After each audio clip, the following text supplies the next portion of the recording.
because just a week after former US President Donald Trump announced his bid to recapture the White House, a new opinion poll shows that nearly 60% of Americans say they don't want him back. But nearly 50% of people questioned think it is likely that he could succeed in his quest. The poll was conducted for Quinnipiac University. It shows that most Americans view the former president's presidential run as a negative, but among Republicans, 70% said his impact on the midterms was positive. Poll participants were split on whether Trump was likely to win another presidential election. 18% said very likely, 31% said somewhat likely, 48% said they don't think he'll win. When asked about Florida Governor Ron DeSantis, another Republican widely expected to enter the race for the party's presidential nomination, 43% said they would prefer to see him becoming the party's standard bearer for 2024. Meanwhile, the US Supreme Court has once again cleared the way for Donald Trump's tax returns to be released to the Ways and Means Committee of the House of Representatives.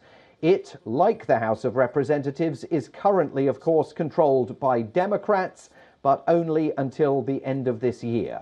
The Supreme Court's order is the second defeat handed down to Trump by the 9-member bench within a span of a few weeks. In October, the justices rejected Trump's bid to block a lower court's ruling that granted the panel's request for his financial records.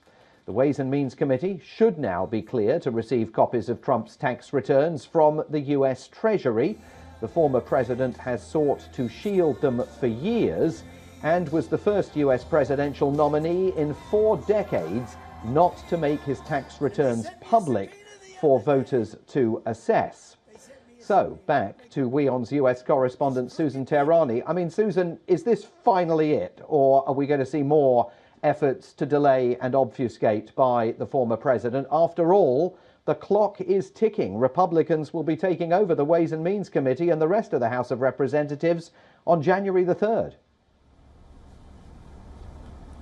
Yeah, and that's exactly what Donald Trump was hoping for, to delay this for an appeals from the Supreme Court until the Republicans take over, and then it would be literally a dead-on arrival. And as you mentioned, once the Republicans do take over, it's really yet to be seen how far this will go. But then there is another side to all of this. First of all, the Ways and Means Committee has said that they may not make these tax returns public. And second of all, how much more are we really going to learn more about Donald Trump's financial dealings if these tax returns are made public? And what does this committee want to do with these tax returns? Remember, it's not a requirement and it's not against the law for presidents or presidential candidates not to disclose their tax returns. It's something that's done voluntarily.